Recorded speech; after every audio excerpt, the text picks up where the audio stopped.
அஸ்ஸலாமு அலைக்கும் வரஹ்மத்துல்லாஹி வபரகாத்துஹு. எதிர்காலம் அது நம் கையில் இல்லை, அது முழுவதுமாக இறைவனின் கையில்தான் இருக்கின்றது. நீங்கள் மனிதனாக பிறக்க வேண்டும் என்று நீங்கள் தீர்மானித்தீர்களா? இல்லை. இவர்கள்தான் பெற்றோர்கள் என்று நீங்கள் முடிவு செய்தீர்களா? அதுவும் இல்லை. நாம் தீர்மானிக்கும் எதுவும் 100% நடப்பதில்லை. ஏனென்றால் நடக்கின்ற ஒவ்வொன்றும் அல்லாஹ் தீர்மானித்ததன் அடிப்படையில் தான் அவன் தீர்மானித்ததை நாம் சிந்திக்க செய்கின்றோம், அவ்வளவுதான்.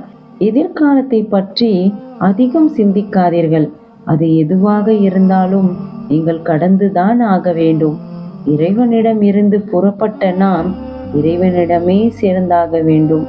அதுவரை எதுவும் நம் கையில் இல்லை. ஏனென்றால் அவன் கட்டுப்பாட்டில் இருக்கின்ற 6 அறிவு ஊட்டப்பட்ட அழகிய பொம்மைகளாக தான் நாம் இருக்கின்றோம். சிந்திப்பது தவறில்லை. நம் அறிவுக்கு அப்பாற்பட்டதை சிந்திக்காதீர்கள். எதிர்காலத்தை பற்றி அதிகம் கவலைப்பட்டு நம்மை நாமே அழித்து கொண்டால் எல்லாம் என் கையில் தான் இருக்கின்றது என்கிற இறை நம்பிக்கையின் குறைபாடே தவிர வேறு என்னவாக இருக்க முடியும்?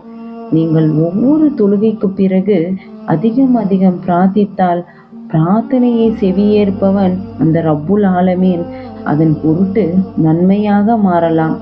அதையும் அவனே எழுதி வைத்த ஏட்டில் இருக்கின்றது. அல்லாஹ் ரப்புல் ஆலமீன் எல்லாம் அறிந்தவன், எல்லாம் எழுதியவன்.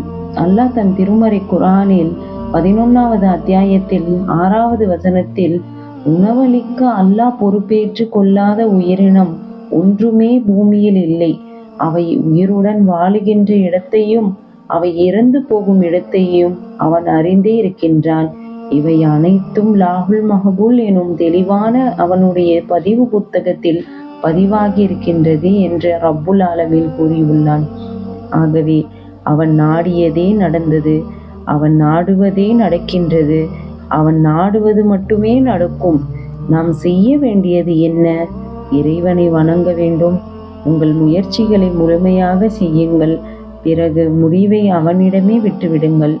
ஏனென்றால் முடிவுகளின் சொந்தக்காரன் அவன். முயற்சி செய்கின்ற வேலைக்காரர்கள் நாம். இன்ஷா அல்லாஹ் இதே போன்ற பதிவுகளை கேட்க பீஸ் இன் இஸ்லாம் டிவி சேனலை சப்ஸ்கிரைப் செய்து கொள்ளுங்கள். அஸ்ஸலாமு அலைக்கும் வரஹ்மத்துல்லாஹி வபரகாத்துஹு.